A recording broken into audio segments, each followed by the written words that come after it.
Hey guys, எல்லோரும் எப்படி இருக்கீங்க? என்னடா போட்டு கிண்டுன்னு கிண்டிகிட்டு இருக்காளேன்னு பார்க்காதீங்க. இது வந்து சாக்லேட், பட்டர், அப்புறம் ப்ரௌன் சுகர், கொக்கோ பவுடர் இதெல்லாம் போட்டு நம்ம ப்ரௌனிக்காக ஆக்சுவலாக வந்து மிக்ஸ் பண்ணிக்கிட்டு இருக்கேன். எப்பயுமே எனக்கு இந்த பட்டர் அண்ட் சாக்லேட்லாம் வார்மாக இருக்கும் போதே அந்த ப்ரௌன் சுகர் போட்டால் க்ரிங்கிள் டாப் வரும் அப்படின்னு நான் இது வரைக்கும் ட்ரை பண்ணி எனக்கு அப்படி தான் வந்திருக்கு. ஸோ அதனால் போட்டு அதை கிண்டிட்டு இருந்தேன். நெக்ஸ்ட்டு எக் எடுத்து பீட் பண்ண ஆரம்பிச்சிட்டேன். ஸ்பீட் 1ல் வச்சு நல்லா பீட் பண்ணி எடுத்துக்கிட்டு நல்லா அது ஃப்ராத்தியான கன்சிஸ்டன்சி வந்ததுக்கப்புறம் கொஞ்சம் கொஞ்சமாக சுகர் ஆட் பண்ணணும். ஆக்சுவலாக அந்த பார்ட் மட்டும் மிஸ் ஆகிடுச்சு. இதில் சுகர் ஆட் பண்ணி மறுபடியும் பீட் பண்ணிவிட்டு அதுக்கப்புறமா நம்ம மிக்ஸ் பண்ணி வச்சுருக்க chocolate, cocoa powder, butter mixture இருக்குது இல்லைங்களா, அதை எடுத்து போட்டு நல்லா பீட் பண்ணணும். ஸ்பீட் 1ல் வச்சு பீட் பண்ணாலே போதும். நிறைய பேர் கேட்பீங்க, இது கையிலே பண்ணலாமே, ஏன் பீட்டர் யூஸ் பண்ணுறீங்கன்ட்டு. எனக்கு இது கொஞ்சம் வசதியாக இருக்குது. பேசிக்கலி நம்ம சோம்பேறி.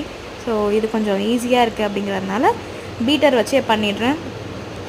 உங்களுக்கு ப்ரௌனியும் ஒரு நல்ல ஒரு ஃபட்ஜியாகவும் இருக்குது. எனக்கு அந்த கேக்கி டெக்ஸ்டர் இது வரைக்கும் வந்தது கிடையாது. ஏன்னா ஓவராகவும் மிக்ஸ் பண்ணக்கூடாது.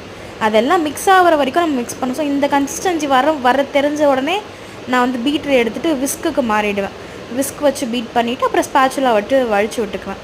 இதுக்கப்புறம் நம்ம ட்ரை இன்க்ரீடியன்ஸ், அதாவது மைதா அண்ட் சால்ட், வாட் எவர் அதை நம்ம ஆட் பண்ணுறோமோ அதை ஜலிச்சு ஷிஃப்ட் பண்ணிவிட்டு ஆட் பண்ணிவிட்டு இதுக்கப்புறம் தான் மெயின் பார்ட்டி. ஆக்சுவலாக இதுக்கப்புறம் தான் நம்ம பொறுமையாகவே மிக்ஸ் பண்ணணும்.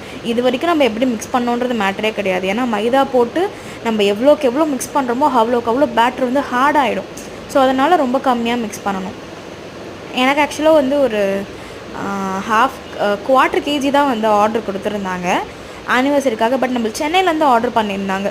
ஸோ நான் என்ன பண்ணேன், மெஷர்மெண்ட்லாம் அந்த அளவுக்கு பார்க்காம தாராளமாகவே வந்து ஒரு 350 கிராம்ஸ் கிட்ட வர அளவுக்கு போட்டேன்.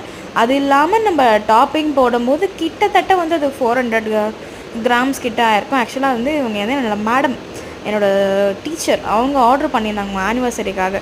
ஸோ எப்படி நம்ம டீச்சருக்கு வந்து நம்ம கம்மியாக கொடுப்போம், அள்ளி போடுவோம் எல்லாத்தையும் அப்படின்னு சொல்லிட்டு அள்ளி போட்டு அவங்களுக்கு வந்து எடுத்து கொடுத்துருந்தேன். ஆக்சுவலாக எப்படின்னா இது ஒரு டிஒய்ஒய் கிட்டு மாதிரியும் நான் கொடுத்துட்டேன். எனக்கு அவங்க டிசைன் பண்ணி கேட்டாங்க. பட் ஆனால் பாண்டிச்சேரிலேருந்து நம்ம சென்னைக்கு அனுப்பும்போது டிசைன் பண்ணால் கண்டிப்பாக சொதப்பிடும்.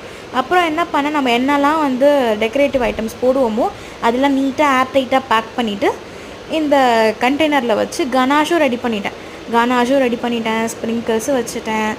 நட்ஸ் மட்டும் வைக்கல, மித்தபடி எல்லா ஸ்ப்ரிங்கிள்ஸ்லாம் அழகாக வச்சுட்டு அவங்க கேட்டு இந்த டாப்பர் எல்லாம் வச்சுருந்து நீட்டாக பேக் பண்ணி அனுப்பியாச்சு.